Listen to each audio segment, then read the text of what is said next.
प्रिय विद्यार्थियों,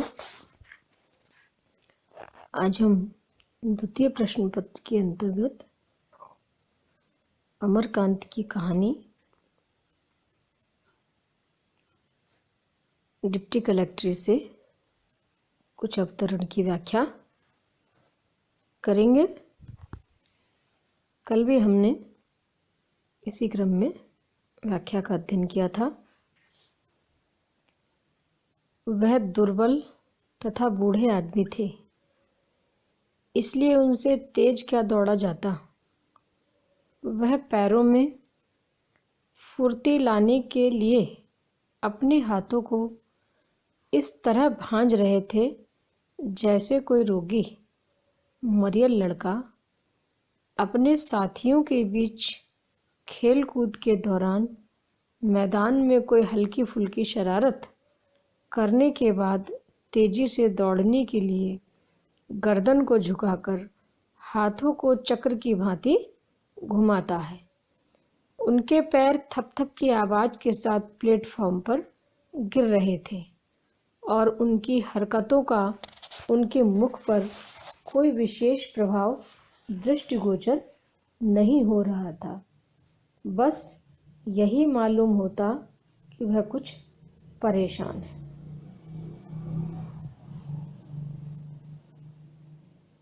इस अवतरण में कहानीकार अमरकांत ने उस स्थिति का वर्णन किया है कि जब शकलदीप बाबू का बेटा नारायण डिप्टी कलेक्ट्री की परीक्षा के लिए घर से प्रस्थान करता है और शकलदीप बाबू उसे स्टेशन छोड़ने जाते हैं। गाड़ी में बैठने से पहले रेलवे स्टेशन पर नारायण अपने मित्रों से घिरा रहता है। सभी मित्र उसको वहाँ पर छोड़ने आए हैं, तो शकलदीप बाबू थोड़ा दूरी पर जा कर के खड़े हो जाते हैं और जब गाड़ी चलने को होती है और वो सीटी देने लग जाती है, तब वे अपनी जेब से कोई चीज़ निकाल कर, जो शायद उन्हें नारायण को देनी थी लेकिन वो उनको याद नहीं रही और दे नहीं पाए, तो जब गाड़ी ने सीटी दे दी तब वो अपनी जेब से कोई चीज़ निकाल कर अपनी मुट्ठी में बांध लेते हैं और नारायण को देने के लिए प्लेटफार्म पर दौड़ते हैं। तो उस स्थिति का कि उस समय शकलदीप बाबू की क्या स्थिति है उसका उन्होंने बड़ा ही रोचक वर्णन किया है।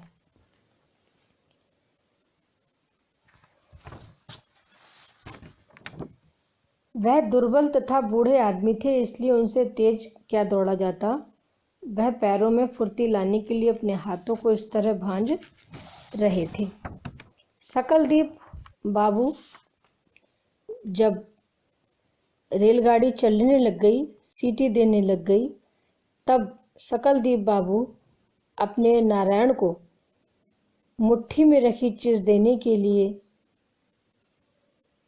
प्लेटफॉर्म पर दौड़ते हैं।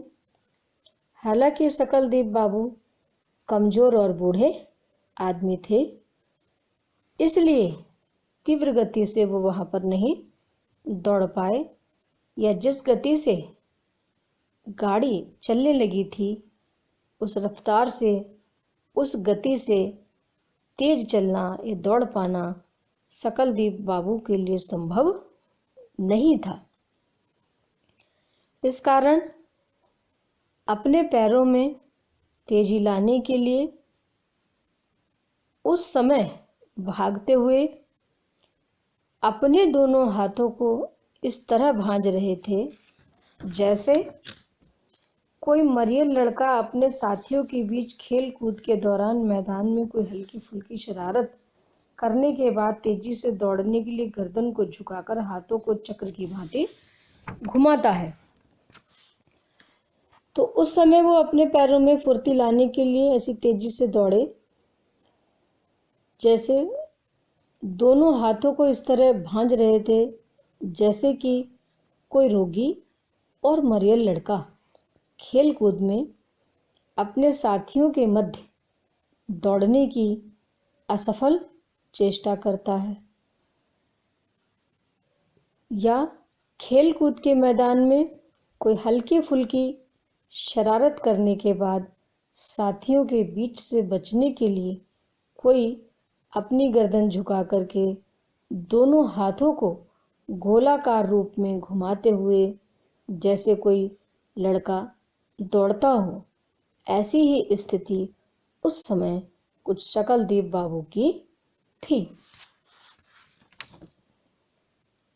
उनके पैर थप-थप की आवाज के साथ प्लेटफॉर्म पर गिर रहे थे और जब शकलदीप बाबू प्लेटफॉर्म पर दौड़ रहे थे तो उनके जो पैर हैं उनसे थप थप की आवाज निकल रही थी।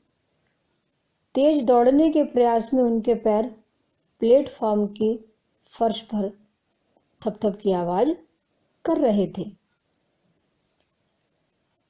इस तरह दौड़ने पर भी उनके चेहरे पर कोई विशेष प्रभाव या भावों का उतराव चढ़ाव दृष्टिगोचर नहीं हो रहा था। उनकी हरकतों का उनके मुख पर कोई विशेष प्रभाव दृष्टिगोचर नहीं हो रहा था। बस यही मालूम होता कि वह कुछ परेशान है। इतनी भागदौड़ और इतनी उठापटक के बावजूद भी उनके मुख पर कोई विशेष भाव दृष्टिगत नहीं हो रहे थे। कोई उतार चढ़ाव उनके चेहरे पर नहीं दिखाई दे रहा था। केवल इतना मालूम पड़ रहा था कि शकलदीप बाबू अपने बेटे को कोई चीज़ देना चाहते हैं जो वो उसे देने से भूल गए हैं और इसलिए वो अब उसे देने के लिए परेशान हो रहे हैं और उनके मुखमंडल पर कुछ परेशानी झलकती दिखाई दे रही थी। तो इस तरह इस अवतरण में शकलदीप बाबू के स्वभाव, उनकी मनोदशा का चित्रण कहानीकार ने इन पंक्तियों में किया है। आगे देखेंगे। अब शकलदीप बाबू और भी व्यस्त रहने लगे। पूजा पाठ का उनका कार्यक्रम पूर्ववत जारी था। लोगों से बातचीत करने में उनको काफ़ी मज़ा आने लगा और वह बातचीत के दौरान ऐसी स्थिति उत्पन्न कर देते कि लोगों को कहना पड़ता कि नारायण अवश्य ही ले लिया जाएगा। वह अपने घर में एकत्रित नारायण तथा उसके मित्रों की बातें छिपकर सुनते और कभी-कभी अचानक उनके दल में घुस जाते तथा जबरदस्ती बात करने लग जाते।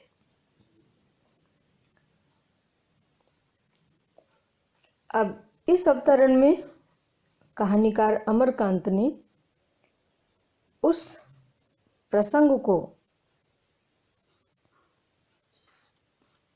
बताया है कि जब शकलदीप बाबू का बेटा नारायण डिप्टी कलेक्टर की लिखित परीक्षा में उत्तीर्ण हो जाता है और उसका इंटरव्यू भी हो गया था।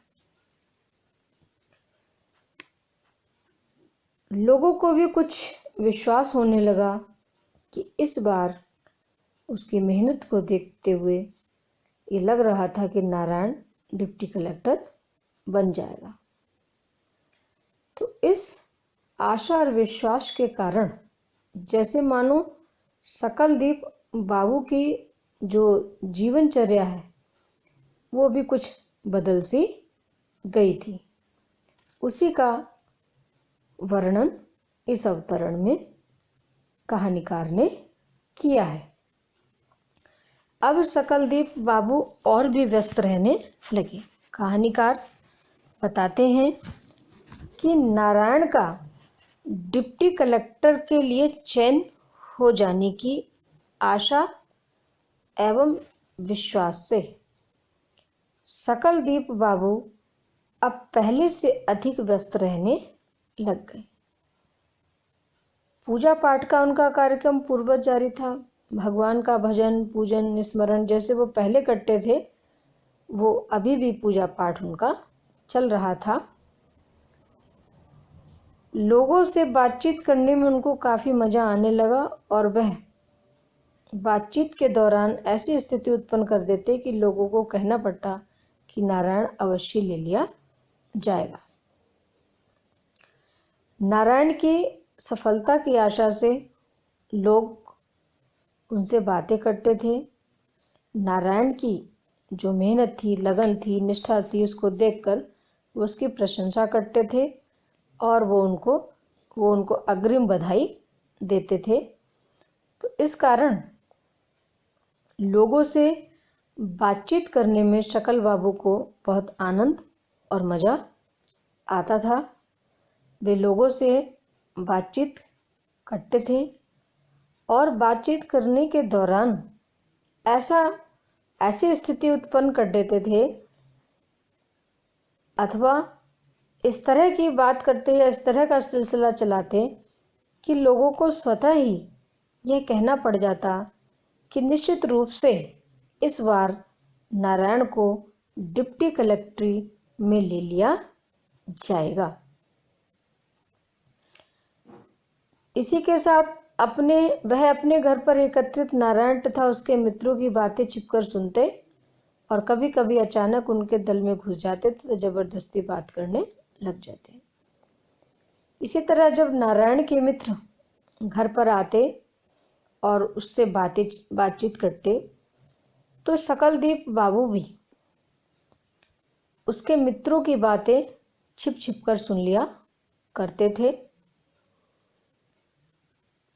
और कभी कभी अचानक ही जबरदस्ती उनके मित्रों के बीच में घुस जाया करते थे और आगे से बढ़ के बातें करने लग जाते थे। तात्पर्य यह है कि अपने बेटे नारायण के डिप्टी कलेक्टर बन जाने की आशा एवं विश्वास से सकलदीप बाबू की मनोदशा काफ़ी प्रफुल्लित थी। वो बहुत खुश थे, मन ही मन प्रसन्न हो रहे थे कि इस बार नारायण ने बहुत अधिक मेहनत की है, बहुत लगन से पढ़ाई की है, तो निश्चित रूप से वो इस बार सफल होगा।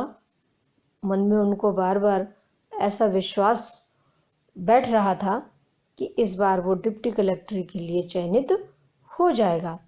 तो सोच सोच करके सकलदीप बाबू को बहुत अधिक प्रसन्नता हो रही थी और वो इतने अधिक प्रसन्न और इतने अधिक प्रफुल्लित थे कि कई बार वो अपने पर मानो नियंत्रण ही नहीं रख पा रहे थे। इस तरह कहानीकार ने इस अवतरण में पुत्र से जुड़ी आशा और विश्वास के कारण सकलदीप बाबू का जो व्यवहार है उसका बहुत ही रोचक चित्रण उन्होंने किया है। धन्यवाद।